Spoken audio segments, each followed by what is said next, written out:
Así llegamos a nuestra estación de nombres bíblicos del día de hoy. Y hoy tenemos una historia, una buena historia. Bueno, depende del punto de vista donde vayamos a verlo, pero dice la Escritura que en aquellos días los apóstoles estaban envueltos en la gloria de Dios, dice la palabra, que estaban llenos del fuego del Espíritu. De tal manera que ocurrían milagros como nunca antes se habían visto. Dice la Escritura que la gente traía incluso a sus enfermos para que al pasar el apóstol Pedro, aunque sea la sombra, tocase a alguno de ellos para que se fuesen sanados.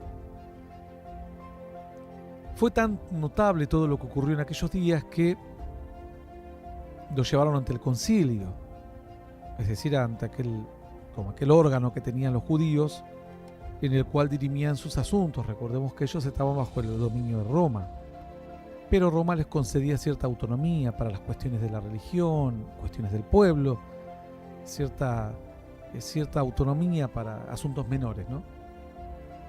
Incluso podían castigarlos, etcétera. Convengamos que el apóstol Pablo, antes de convertirse, hacía esta tarea. Era como un policía, digamos, dentro de la religión, porque ellos se movían cuyo fundamento principal era la religión en aquellos días en el pueblo judío. Dice que entonces ellos comienzan a debatir, los apóstoles. Cristo ya había muerto, por supuesto. Estamos en el libro de los Hechos, capítulo 5, verso 33. Ellos, oyendo esto, se enfurecían y querían matarlos. Dice que el objetivo era quitarles la vida. Entonces, levantándose en el concilio un fariseo llamado Gamaliel, doctor de la ley, venerado de todo el pueblo, mandó que sacasen fuera por un momento a los apóstoles. Gamaliel, su nombre significa Dios es mi recompensa. Continúa diciendo la historia. Y luego dijo: varones israelitas, mirad por vosotros lo que vais a hacer respecto a estos hombres. Porque de antes de esto se levantó Teudas, diciendo que era alguien. A este se unió un número como de 400 hombres, pero él fue muerto y a todos los que le obedecían fueron dispersados y reducidos a nada. Después de este se levantó Judas el Galileo en los días del censo, y llevó en pos de sí a mucho pueblo. Pereció también él, y todos los que le obedecían fueron dispersados. Y ahora os digo, apartaos de estos hombres y dejadlos, porque si este consejo o esta obra es de los hombres, se desvanecerá. Mas si es de Dios, no la podréis destruir. No seáis tal vez hallados luchando contra Dios. Y convinieron con él, y llamando a los apóstoles después de azotarlos, les intimaron que no hablasen en el nombre de Jesús, y los pusieron en libertad. Ellos salieron de la presencia del concilio gozosos de haber sido tenidos por dignos de padecer afrenta por causa del nombre de Dios. Así la historia. De aquí se ha sacado una enseñanza muy triste para el pueblo cristiano. Esto es, todos los que escuchan deben guardar ahora, fijar a fuego, porque ya lo he hablado en algún momento, pero lo voy a recalcar otra vez, antes de entrar al significado del nombre. El consejo que da Gamaliel no es un consejo netamente de Dios. Mucha gente ha tomado este consejo de Gamaliel y lo han reiterado hasta el hartazgo. Si esta obra es de los hombres, se desvanecerá. Si es de Dios, no la podréis detener. Ahora, ¿por qué no miran cuántos años tiene las religiones de Oriente? Miles. ¿Entonces quiere decir que es de Dios? ¿Por qué no miran cuántos años tiene la prostitución en el mundo? Entonces, ¿quiere decir que porque nadie la puede detener es de Dios? No es así. Este es un grave error. Las sectas están establecidas hace algunas 100 años o 200, y sin embargo no son de Dios. ¿Cuántas sectas hay que han traspasado los siglos? No por ello podemos decir que sean de Dios. ¿Cuántas dictaduras han permanecido por muchísimos años? No por ello vamos a decir que es de Dios. ¿Cuántas falsas doctrinas o falsas religiones han permanecido por años? Esto ha sido un veneno para el cristianismo. La gente cree, dice, déjalo, si se sostiene es de Dios, si no se sostiene no es de Dios. Al contrario, vos tenés que ir con la Biblia y juzgar con las palabras, no simplemente con un supuesto paso del tiempo. Porque con ese criterio, cuando te das cuenta que era una secta, el daño ya está provocado. La persona destruyó familias durante 40 años. Y vos estabas sentado en tu casa esperando que si la obra no era de Dios se desvanezca. Este consejo lo da Gamaliel. ¿Quién era Gamaliel? La gente piensa que este consejo lo dio el apóstol Pablo o Pedro. Este consejo lo da Gamaliel. Su nombre es Dios es mi recompensa. Algunos dicen, bueno, Gamaliel debe ser un hombre tremendamente de Dios porque su enseñanza se usó como fundamento del cristianismo. Esto no es así. Gamaliel era un doctor de la ley, pero nunca se acercó a Cristo. Gamaliel era una persona venerada por todos. Dice la Escritura, este varón era muy respetado, fariseo, doctor, venerado por todo el pueblo, dice que era. Era una persona tenida en estima. Si era una persona tenida en estima, quiere decir que compartía lo que hacían los fariseos y los saduceos, a quienes el Señor les dijo sepulcros blanqueados e hipócritas. O este fariseo estaba fuera del grupo. No estaba fuera del grupo. Alguno dirá, ¿y cómo usted lo sabe? Por la Biblia. Dice la Escritura así, en Juan 19:38. Después de esto, José de Arimatea, que era un discípulo de Jesús, pero secretamente por miedo de los judíos, rogó a Pilato que le permitiese llevarse el cuerpo de Jesús, y Pilato se lo concedió. Entonces vino y se llevó el cuerpo de Jesús. ¿Quién era José de Arimatea? Era un discípulo, pero era una persona aparte del concilio. Luego, dice el verso 39, también Nicodemo, el que antes había visitado a Jesús de noche, vino trayendo un compuesto de mirra y de aloe, como 100 libras. Tomaron pues el cuerpo de Jesús y lo envolvieron con lienzos con especias aromáticas. ¿Quién era este Nicodemo? Un principal de la sinagoga, pero que fue discípulo. ¿Quién era José de Arimatea?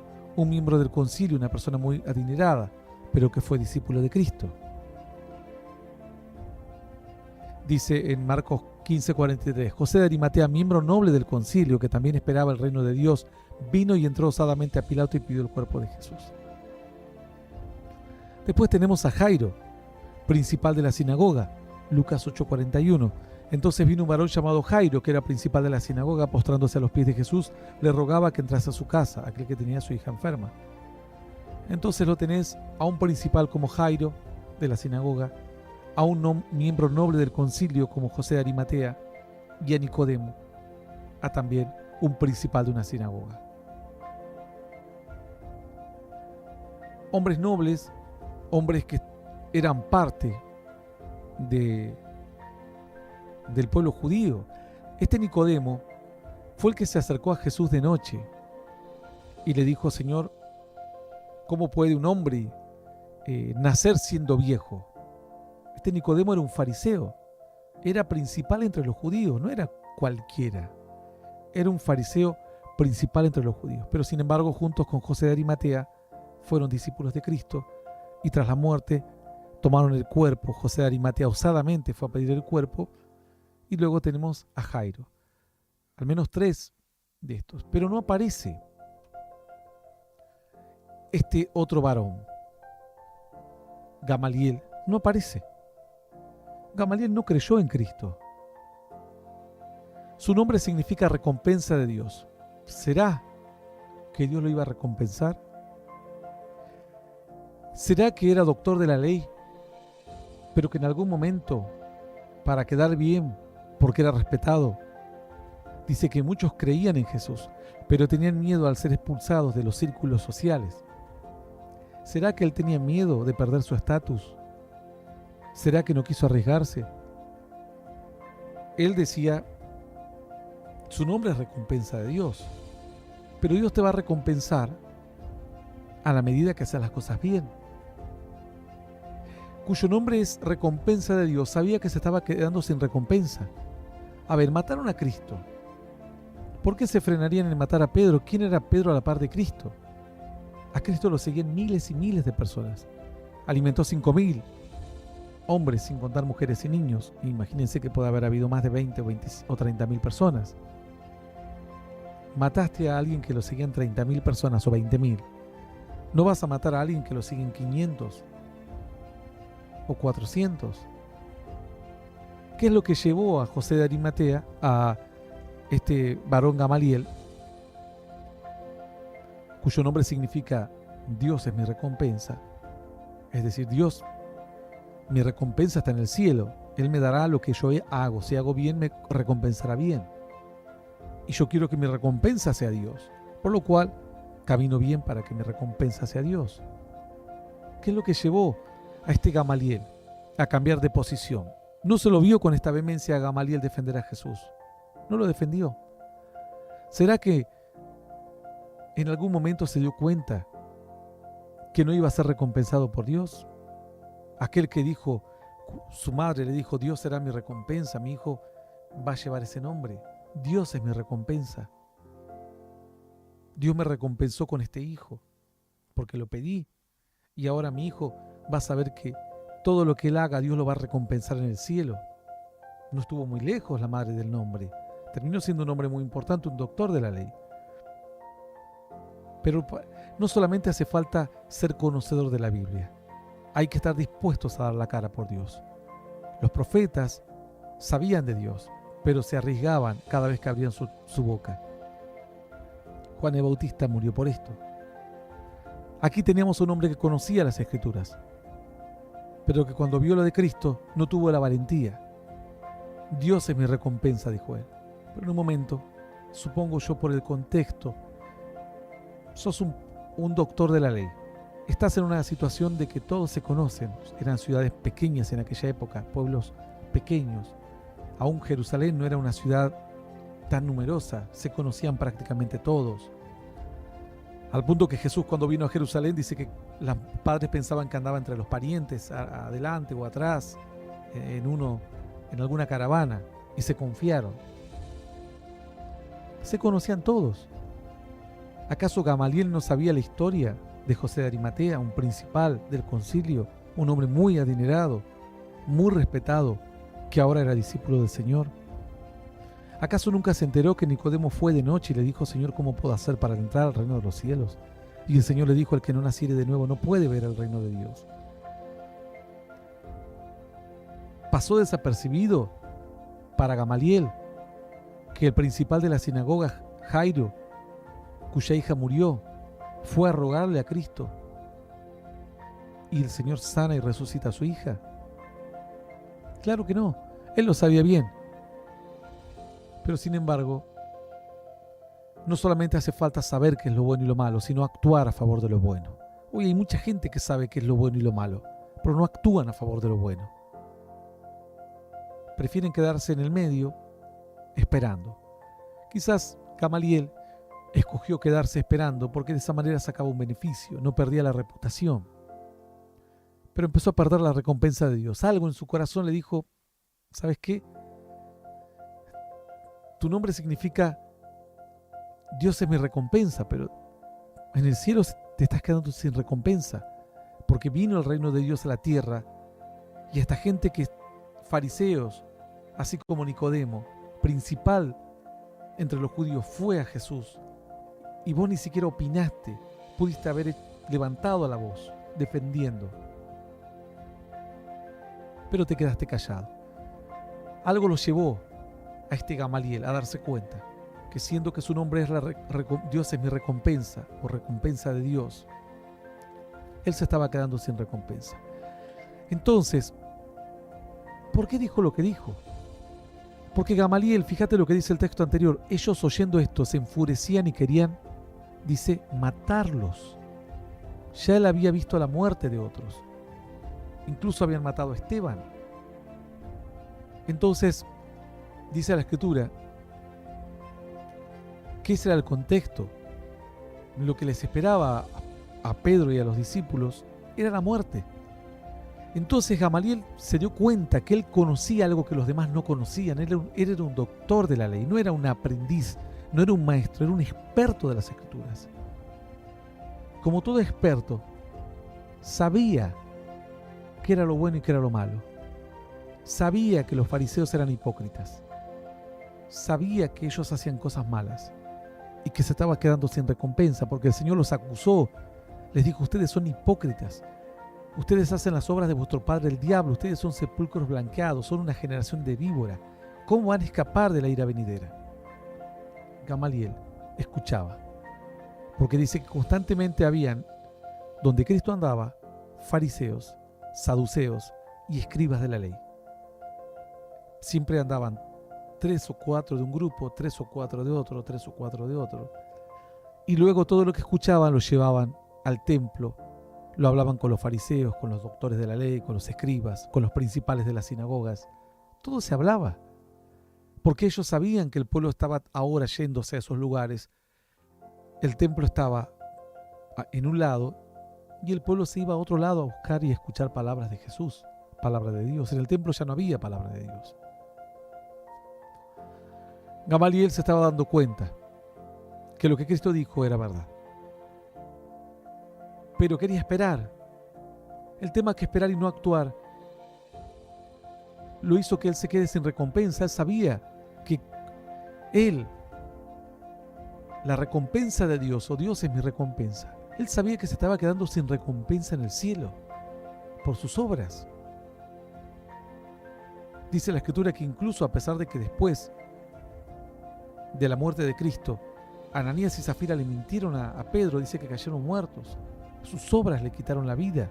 Somos salvos por la gracia, pero las obras confirman la gracia y sostienen la gracia. Imagínense cuánto más aquellos que todavía se encontraban bajo la ley, que ni siquiera habían aceptado la gracia. Para ellos, las obras marcaban su salvación. Gamaliel, el Dios es mi recompensa, se dio cuenta que se estaba quedando en el cielo sin recompensa. Entonces dijo: aquí ya este es el colmo, no voy a permitir que maten a más. No quiero ser culpable de esto. Y lo que busca Gamaliel es una excusa para salvarlo. No es que Gamaliel está revelando una verdad bíblica, porque Gamaliel nunca podría haber dicho esto, porque los templos de Baal, vos abrís la Biblia en la ley, en el Pentateuco con Moisés, y ya sabías que el pueblo adoraba a Baal.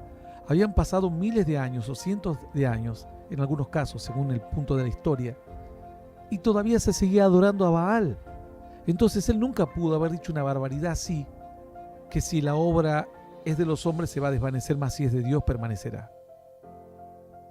Buscó una excusa convincente, porque sabemos que en la fase espiritual estos principios son un principio que suele repetir la gente ignorante y desconocedora de la Biblia. Si es la obra es de Dios, permanecerá. Si no es de Dios, se desvanecerá. Anda a decirle a los Baales que duraron 2000 o 3000 años de historia en sus cultos de adoración, o a las religiones que tienen 5000 años de historia. Entonces son de Dios, porque tienen 5000 años de historia. La historia no determina la veracidad de una ley, o de un Dios, o de una doctrina. ¿Para qué está la Biblia? Simplemente hubiésemos dicho: mire, lo que dure es lo verdadero. Y ya está. Y la religión que más dure es la verdadera. Entonces Gamaliel, Dios es mi recompensa, sabía que se estaba quedando sin recompensa en el cielo, porque el Señor los exhortaba duramente, porque vio la muerte de Cristo, vio cómo otros también habían padecido, y ahora los tenía estos apóstoles, y dijo: no voy a permitir que los maten. Entonces se levantó, dice, este doctor de la ley, venerado por el pueblo, y ahora sí se arriesgó y dio la cara, arriesgándose a que le digan: ¿y vos también crees en ese Dios o en ese Cristo? Y le dijo: varones israelitas, mirad por vosotros lo que vais a hacer respecto a estos hombres. Porque antes se levantó Teudas, dice, con 400, y murió él y se dispersaron. Luego se levantó Judas el Galileo en los días del censo, llevó mucho pueblo, murió él y todos se dispersaron. Ahora digo: apartaos de estos hombres, dijo, y dejadlos, porque si este consejo o esta obra es de los hombres, se desvanecerá. Mas si es de Dios, no la podréis destruir. No seáis tal vez hallados luchando contra Dios. Yo digo, ¿y por qué no le vino esta sabiduría antes de que muera Cristo? Para defender a Cristo. Es muy fácil. Él trató de mantener su estatus y no arriesgarse, y aquí tuvo que dar la cara. Y tuvo que mostrar un argumento que convenza a los demás. Pero no era un argumento totalmente bíblico. Bien sabían ellos que los dioses que todavía seguían adorando en Israel habían estado durante muchos años, cientos o algún 1500 años, y eran dioses que tenían tiempo de historia. Sin embargo, el tiempo no determinaba la veracidad. Pero esto, él encontró que podía convencerlos. Supongo yo, no quiero creer. La otra chance es que realmente él lo haya creído. Yo creo que si era doctor de la ley no era una persona común. Sabía muy bien las escrituras. Y sabía que Dios no determina la veracidad por tiempo. Lo sé yo. Lo sabe cualquier persona que lea un poco la escritura. Él lo tendría que saber también. Él se estaba quedando sin recompensa. Y era el tiempo de enmendar los errores del pasado. Bueno, ¿cuántos quizás, como Gamaliel, se están quedando sin recompensa de Dios? Porque no actúan. O no actuaron cuando deberían haber actuado. Pero la Escritura dice, Señor, tiempo es de actuar porque han invalidado tu ley. Tiempo es de actuar porque han dejado de lado tu palabra. Finalmente dice que los sueltan a los apóstoles y se van gozosos después de azotarlos. Y Gamaliel se siente que ahora ha dejado de caer, que ahora ha dejado de perder, que al menos ahora ya no es un enemigo de Dios, que al menos ahora no va a ser participante de la sangre como fue participante, o bien por acción u omisión, de la muerte de Cristo en la cruz del Calvario. Dios es mi recompensa. Se estaba quedando sin la recompensa y dijo, es el tiempo de actuar y es el tiempo de hablar, porque no quiero llegar a la eternidad y no tener recompensa, o bien nunca poder entrar al reino de los cielos. Hasta aquí el nombre de Gamaliel. Dios es mi recompensa. Nos vamos de la estación.